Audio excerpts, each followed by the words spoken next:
Hi everyone, Chef Jun is back. Today we're gonna make one of Korean Namul Crostini. Namul is a Korean mountainer, and the recipe itself, the name of end dish. So I'm gonna twist a little bit of the concept of Namul with the Crostini. So let's get it.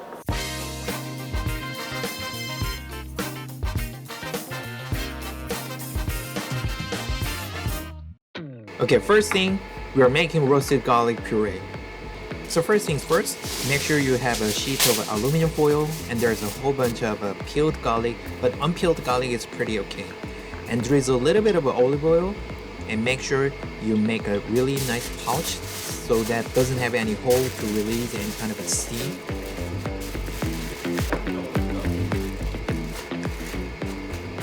And put it in the oven for 45 minutes at 180 degrees Celsius. Next one is oven baked broccoli. This is my favorite. It's not a traditional dish, but I just like it, so I just made it. So after you cut the broccoli into a floret size, drizzle some extra virgin olive oil, a little bit of a sherry vinegar and salt and pepper, and give it a good stir.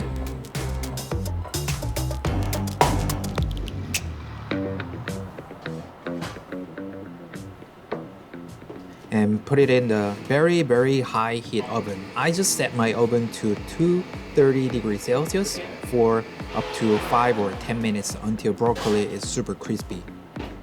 Alright, let's check out my roasted garlic puree. I just opened up and my garlic is super tender and it's lightly brown or like pale ivory color. You can actually go a little further to make it into a brown color, but it's really okay if it's super tender and toasty.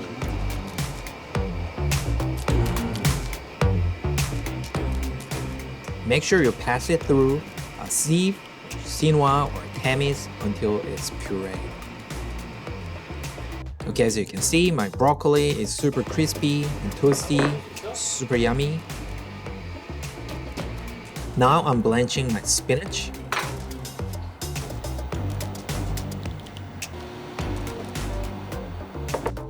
I just blanched my spinach for like 10 seconds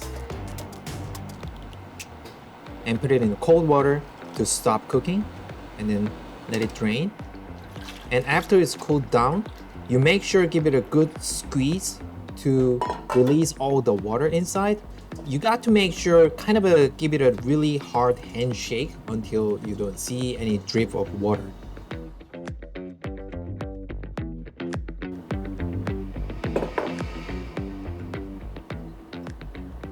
Add some raw garlic. I'm using garlic press. I'm adding some chopped garlic using garlic press. And seasoning with salt and pepper. And a little bit of a Perilla oil. If you don't have any Perilla oil, sesame oil is really okay. Give it a good stir. Finish with lemon zest. And this is Spinach Namul. Next, I'm making sort of like chili confit.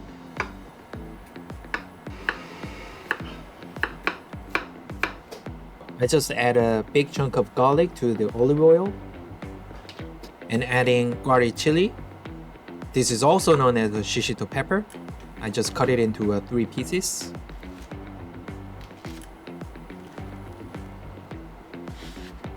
Salt and pepper. Add more oil, a little more, and some onion to give some nice sweet flavor.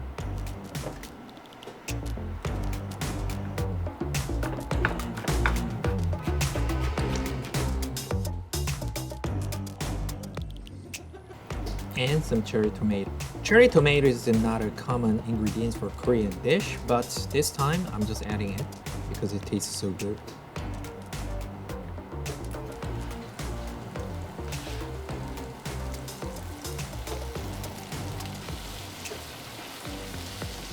Okay, my confit, tomato, and shishito pepper is done.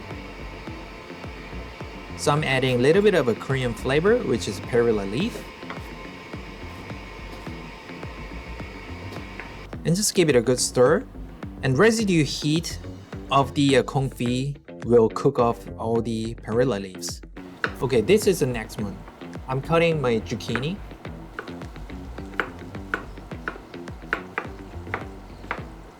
On a medium heat pan, I drizzle some perilla oil and cut zucchini. Oh, by the way, I just cut zucchini into 5mm thick. And this is super special ingredients. This is fermented tiny shrimp. We call it 새우젓, and it's very common seasoning for Korean dish. This one is super salty, so I'm not any kind of an extra salt, just using fermented shrimp.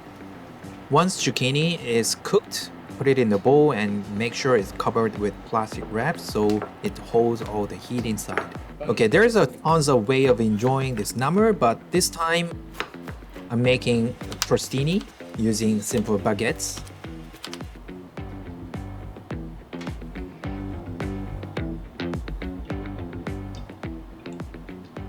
Brushed with extra virgin olive oil and seasoned with salt and pepper, and bake it until crispy at 180 degrees Celsius.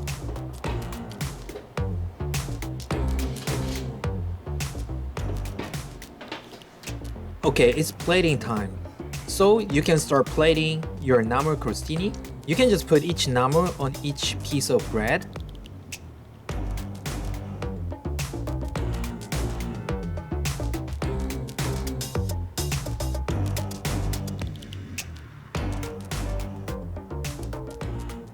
Okay, for the broccoli, I brushed my crostini with roasted garlic puree, which gives a nice garlicky flavor, and roasted broccoli on top of the bread. So as you can see, there are beautiful Korean-style crostini, has a whole bunch of vegetarian namul on top. This namul is normally goes perfectly with steamed white rice. That's more like a Korean traditional meal. But I used the crostini instead of white rice because I really wanted to make this dish looks like amazing amuse-bouche. Okay, here is my Namul Crostini. I'm so excited about this. So it's basically in the form of crostini, but I add a whole bunch of a Korean side dish on top. Let me try this food.